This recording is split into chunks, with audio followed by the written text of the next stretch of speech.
My door is always open. You got something on your fucking mind, come in and tell me. And we'll get on the other side of it and we'll become closer that way. I'm looking forward to get you know each individual better as we work through this and then get this as a group and get the fucking standard to where we need to get it to. Well, did John Tortorella get you all fired up? Are you fired up for the Flyers 2022-23 season? Hi, everybody. This is Sam Carchidi with Broad Street Bullcast, and John Tortorella is pumped. He's ready for the season. But after that 1-4-1 preseason, the big question is, are you fired up? The Flyers look like a work in progress. I think they're going to be a work in progress all season. But hey, everybody's 0-0 right now. The Flyers start next Thursday. That's October 13th. Their preseason is done. They're still in camp. There's still a handful of cuts that have to be made. But today, the Flyers reduced the roster by 10. They're down to 34.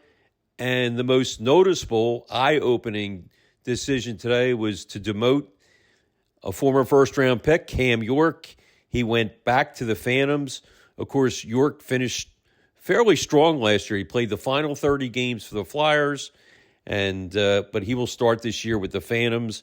Heading into camp, there's no question Cam York was the heavy favorite to land the spot on the third pairing, but he will start with the Phantoms, as I said, and Nick Seeler is the odds-on favorite now to be the third pairing left side defenseman, and Justin Braun figures to be on the right side. So we talked at length with John Tortorella today, and as you can expect, most of the conversation centered around Cam York.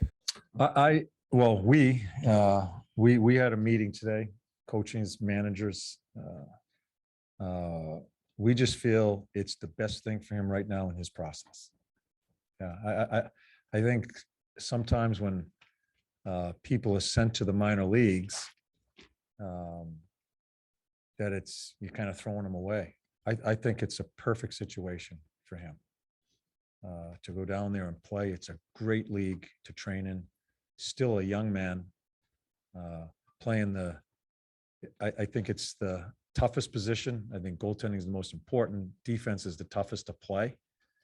So this is, to me, with a new coaching staff coming in, it's part of the process for him with us in trying to get him the end goal to be that player that we think he can be in the National Hockey League. As John Tortorella said, he expects Cam York to grow from this, to improve, to get a lot of minutes, and he'll play, obviously, on the power play. He'll get time on the PK, and he'll get tons of minutes with the Lehigh Valley Phantoms. But I guess to me it was a minor surprise because that they sent him down, because earlier in camp, Ian LaPerriere, who, of course, is the Phantoms coach, Brad Shaw, who's the Flyers associate coach, and John Tortorella all challenged Cam York. And you can almost see the handwriting on the wall that they wanted him to raise his level, to play with more confidence, and to kind of take over play. And he's not quite ready to do that. And, in a way, it's disappointing because you wanted to see the Flyers go with a total youth movement, or as much of a youth movement as possible. And now with this move, they're going to have mostly a veteran defense, and you would like to see more young players on that defense. It looks like Ivan Provorov and Tony DeAngelo will be on the top pairing, Travis Sannheim and Rasmus Ristolainen on pairing 2, and it looks like Nick Seeler and Justin Braun on pairing 3. So all of them are veterans. Seeler hasn't played a lot in the NHL, but he's kicked around the minor leagues for a long time. And there are two young guys that are defensemen still in camp. Ronnie Attard is still here. Igor Zamula is still here, but they're both expected to go to the Phantoms, I would say probably within the next few days. Kevin Connaughton is a veteran. He's still in camp, and look for him to be the number 7 defenseman. So Cam York goes to Lehigh Valley. Another young player, another former number 1 pick, Tyson Forster, big right winger, probably has the hardest shot in the organization. He's only 20 years old. He also was among the 6 players that went to Lehigh Valley. And, Torts was honest. He said he really loved Forster's play. And, we may have several players going back and forth from the Phantoms to the Flyers all year. He says, to me, I only see half the guys on this team that are locks to make this team. And but again, he had a lot of praise for Tyson Forster. And Forster, as a 20-year-old, will go down there. And do not be surprised if he plays well in Lehigh Valley. Don't be surprised if he comes up at some point during the season. The other guys that went down to Lehigh Valley, Ali Lixel, he had a pretty good camp. He's a left winger, gritty guy, good skater. Defenseman Adam Ginning went down. Adam Karashik went down. He's a defenseman who was hurt during the preseason. And as I mentioned, Forster's also gone down there. And as far as guys assigned, they did assign one player, a forward, J.R. Avon. He was another guy who was injured during camp and is healthy now. He is assigned to the Peterborough team in the Ontario Hockey League. And the Flyers had a couple forwards that were put on waivers. Adam Brooks, a veteran, has some NHL experience. Max Willman played some games with the Flyers last year. And a defenseman, Louis Belpedio, he also was put on waivers. And the Flyers are hopeful those three guys, Brooks, Willman, and Belpedio, clear waivers and can go to Lehigh Valley. As far as the preseason, as I mentioned, they only won 1 out of 6 preseason games. They only scored 8 goals over those 6 games. They were outscored 16-8. And I'd say the offense showed a little more life, at least late in the preseason games. They did score 3 goals in their 4-3 overtime loss to the Islanders. And in their previous game against the Islanders, they lost. They only scored 1 goal, but they had tons of chances. Just couldn't finish. But the good thing is they were getting opportunities in front of the net. But the PK, the penalty kill, was good until giving up a couple against the Islanders. In the last game of the preseason, the power play was not good. It's a work in progress. Last year, of course, it was horrible, to be polite. They had the second worst power play in franchise history, and they struggled mightily in the preseason. But they haven't really had a lot of time to work on the power play, work on the penalty kill. The good thing is they have 8 days now between games. Their last preseason game and their first regular season game, so they can spend a lot of time working on the special teams. I'd say, to me, the highlight of the camp was the play of the goaltenders, Felix Sandstrom and Sam Urson, who's coming off groin surgery. They were excellent. Felix Sandstrom was a little banged up, didn't play the last couple games, but Tortorella was optimistic today. He said that Sandstrom was feeling better, so there's a chance that he will be the number 2 goalie when camp starts. I think if he's healthy, he will be the number 2. But Sam Urson looks like a guy who is going to be in the Flyers' plans down the road. He had a terrific preseason, showed so much poise and composure. He's only 22, will turn 23 later this month. So those two, I think, were a big highlight. Noah Cates was also a highlight. He created tons of scoring chances throughout camp. He set players up and did some good penalty killing work. And there's no question that he deserves and will be on this roster when the season starts on October 13th. But as I mentioned, they scored 8 goals in 6 games. They showed just how much they miss Joel Farabee, how much they miss Sean Couturier. Farabee had neck surgery, and he probably will be ready, I'd say probably a week or 2 into the season. He did skate with the team. He was not clear for contact, but he looks like he's getting close. And I think as a precaution, they will sit him out for at least a week. Again, that's not official, but it seems by the way they used him that's what they will do. Sean Couturier, they did find out last week, he will not need surgery. He, of course, re-injured his back, and, he's week to week, but that does not look real promising. Good news that he won't need surgery, but there is no timeline on him, so that's a negative. Some of the other negatives, and there were a lot of them, most of them revolved around injuries. Carter Hart was injured, did not play during the preseason. Ivan Provorov played just one game. Travis Konechny did not play much, and the same goes for Rasmus Ristolainen. He played in 2 games. Cam Atkinson missed the entire preseason because of an unspecified injury. But the good news is all of those players, Hart, Provorov, Konechny, Ristolainen, Atkinson, they all seem to be on target to play the opener. As I said, Sandstrom's making progress. If I had to bet, I think he'll be on the roster. But when we talked to Tortorella today, he said he still was not sure. But we do know that Sean Couturier and Ryan Ellis will not be ready for the opener. In Ellis's case, he may not play the whole season because of the pelvic injury. And Joel Farabee, I'm guessing, a week or 2 for him, and then he'll be back in action. We're going to take a slight pause, and we're back. Just want to thank everybody for all the questions, and want to tell you that the stories on the Flyers cuts and a story on Cam York and Tyson Forster, you can read all that on Philly Hockey Now. And we're going to get right to our mailbag. Have some great questions. First one comes from Tom Brown. He says, what are Samuel Urson's chances of making this roster? Well, Tom, it's complicated. And it's complicated because there's a couple injuries that we're dealing with right now. Carter Hart says he will definitely be ready to play. And he said that a few days ago. John Tortorella was not ready to name Carter Hart the number 1 starter for the opener, I should say, against the Devils. So, he said there's a lot of moving parts.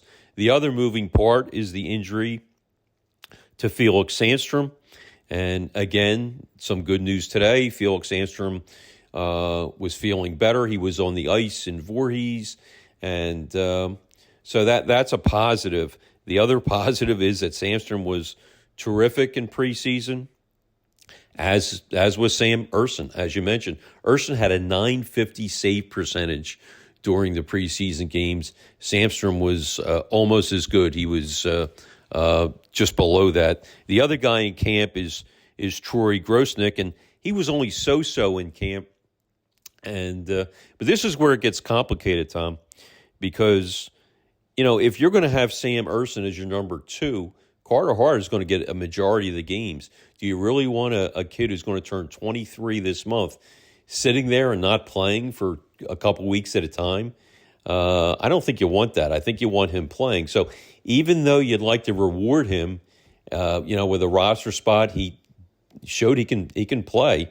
Granted, it's only preseason, but he showed a lot of positive things out there. But would you rather him be a backup and play once every 3 weeks or so, or would you rather him play every night almost with the Lehigh Valley Phantoms?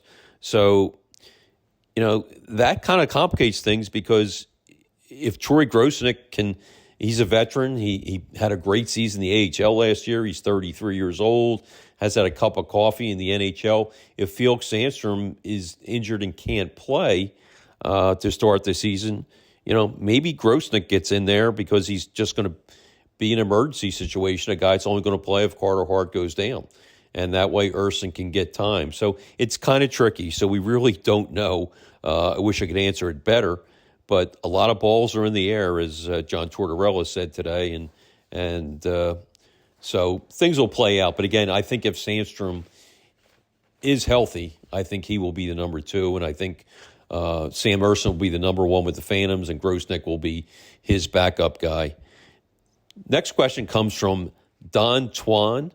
And he says, looking at next year, who are some of the likely players to be moved before the deadline. Well, we haven't even started the season yet, and some fans want to get some of these guys and their big salaries out of here. I'd say JVR, James Van Riemsdyk, he's the number one candidate. Flyers want to play him. They want him to score a lot. Last year of his contract, if they want him to score a lot, if he's got, 14, 15 goals or more at the trade deadline, he can help somebody. He's a presence out in front. To me, he's not a Tortorella player. He's an offensive player, but if he can score, as I said, if he's scoring at the deadline, his contract is not an albatross anymore, and a team, will probably take a chance on him. He's the number one candidate. Justin Braun, ironically enough, if you're looking for defensive help, he is a candidate to be traded again. Of course, he was traded by the Flyers to the Rangers last year at the trade deadline, and then he came back. Flyers got a third-round pick for him, and maybe they get a fourth-round pick for him this year at the deadline, or depending on the type of year he has, maybe another third-round pick. He's a steady veteran, a proven guy back there, so he's another candidate. The other guy who's interesting is Travis Sannheim, because he can become a free agent, and if you can't re-sign him, do you try to trade him at the deadline and try to get some real good assets? Of course, he's a former number one pick. He was the Flyers' defensive MVP, winner of the Barry Ashby Award last year. So, that could come into play. But I think if they had their druthers, they want to re-sign Sannheim. In fact, they've been in negotiation with his agent in the early part of the preseason. Next question, Kyle Wackett asked, did the Flyers management really run with the same defense this year and expect a different result? Well, Kyle, they did go out and they added a new number one defenseman, because they did not feel that Ryan Ellis was, that it was 100% that he would be back. And they, of course, since then have not gotten good news on Ellis. And Chuck Fletcher's on record as saying he thinks that Ellis will miss the entire year. So the Flyers went out, got Tony DeAngelo, and gave up second, third, and fourth round pick. But I would argue that he's really not a number one defenseman. He's better suited as a number three pairing guy and a power play guy. He's going to help this power play, no question. So Flyers management did do something, but I just don't think they did the right thing. I think they needed a true number one defenseman if they knew Ellis, was a good chance he wasn't going to be healthy at the beginning of the season. And from what Fletcher said, they did know that. They thought that I don't think they knew the extent of it, that he would probably miss the whole year, but they did know there was a good chance he was going to be missing some time at the beginning of the season. So they end up with Tony DeAngelo. Let's hope that he fills the bill, and talked to Ivan Provorov today, and Provorov only played in one game in the preseason, so he only played one game together with DeAngelo. So they are going to be a work in progress. It's going to take them a while to get some chemistry going. Next question, Tony DeAngelo asked, do you see the Flyers, getting a center off waivers, at some point in the preseason? Somebody, he says, that maybe a team tries to sneak through. I would say, Tony, only if it's someone who is younger, like a 25-year-old, maybe a 26 or under with potential. This Flyers team, they do not need, they're not going to go anywhere this year. So they do not need, a 32-year-old veteran, 30-year-old veteran that's just going to plug a hole. And they did sign somebody like that, Artie Anisimov. I'm losing my voice here. Anisimov, but he was injured in the preseason, so he will not make the team because of that. But, I think that if they can get somebody that a team's trying to sneak through that's 25 and maybe has potential, then you do it. If not, I don't think that's going to happen. Next question comes from Dave Hammond. Dave says goes back to something we were talking about earlier. He says the Tony DeAngelo, Ivan Provorov pairing seems awkward with both naturally wanting to possess the puck. Why not split them up in 5-on-5 situations? Yeah, I have those same questions, Dave. That's, as I said, it's going to be a work in progress. Of course, they only played together one time in the preseason. Provorov was injured, he had a lower body injury, and suffered, and earlier in camp, that was last week actually, and then a couple of days ago he got hit with an errant stick at practice, got hit in the face. So he only played one game, so they do not have much chemistry right now. But Dave, the big question right now is if you take DeAngelo off that number one pairing, who do you pair with Provorov? There really isn't a player. I mean, they tried Justin Braun for a while last year. That might work, but that's just a short-term fix. Sannheim was there for a few games last year, but then you have two lefties on the number one pairing. That doesn't work too well. Ristolainen with his defense, I don't think that matchup, that pairing would work well together. And the other guy is Nick Seeler. They even tried Cam York a little bit with them last year as an experiment. But so the question, the answer, it's difficult because you really don't have a number one defenseman, a guy who deserves to be in a number one pairing. You don't have a Ryan Ellis, they didn't go out and get a guy that could fill Ryan Ellis's shoes. So I see what you're saying about them being awkward. I'll give them the benefit of the doubt. Let's hope that they mesh together. But you do have two guys that want the puck and want to carry the puck. DeAngelo certainly is not a Matt Niskanen type, and of course we all know how well Matt Niskanen and Provorov work well together. And I think Ellis, I'm not sure will ever play in Philadelphia, but if he does and is healthy, I think him and Provorov will be a great pairing together. Next question comes from Hetty, and he says, after the last decade of ineptitude and mediocrity, what's the best case scenario for some sort of payoff over the next decade? That sums up the negativity of the fan base really well. To me, the best way to get a payoff is to get top 5 draft picks in 2 straight years. They got one last year and made a good choice with Cutter Gauthier, who's a big center.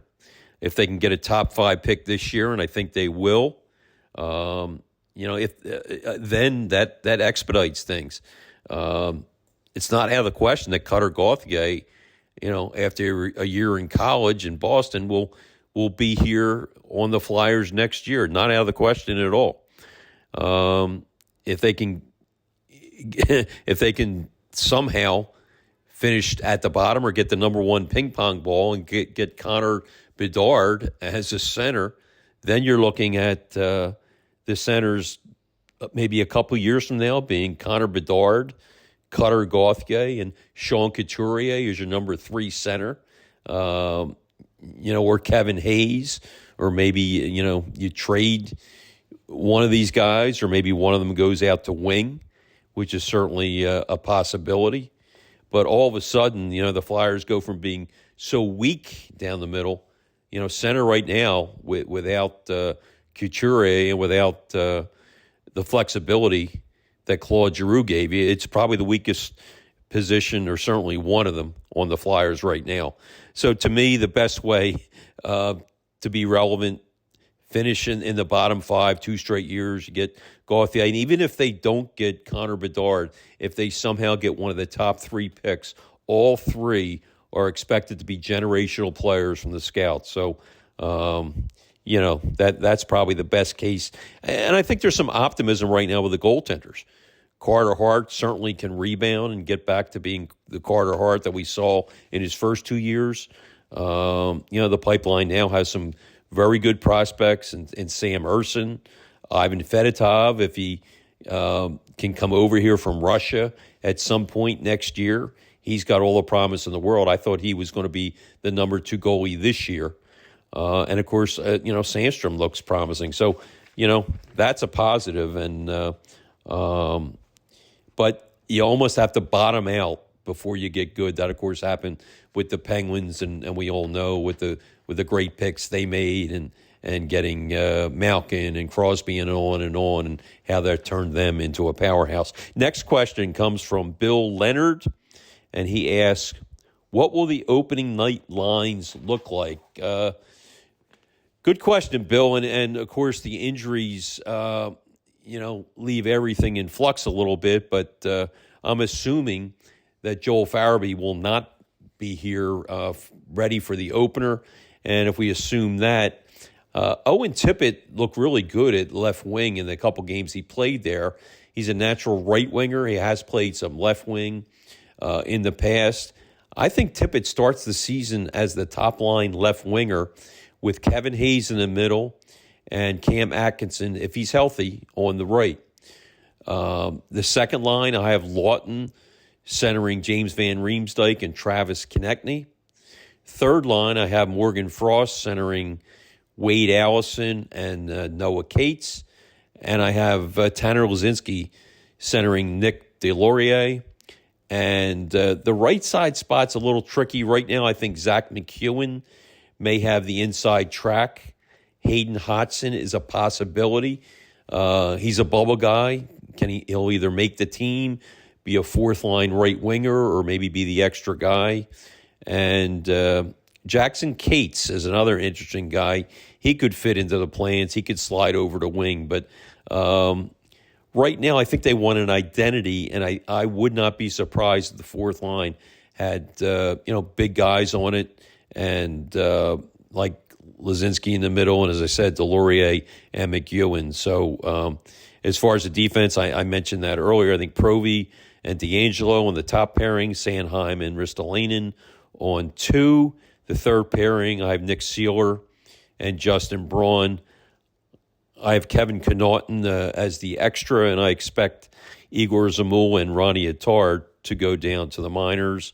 And if everybody's healthy, again, a big if, Carter Hart is number 1, Felix Sandstrom is number 2. And next question comes from Rex78. He says, why are we here?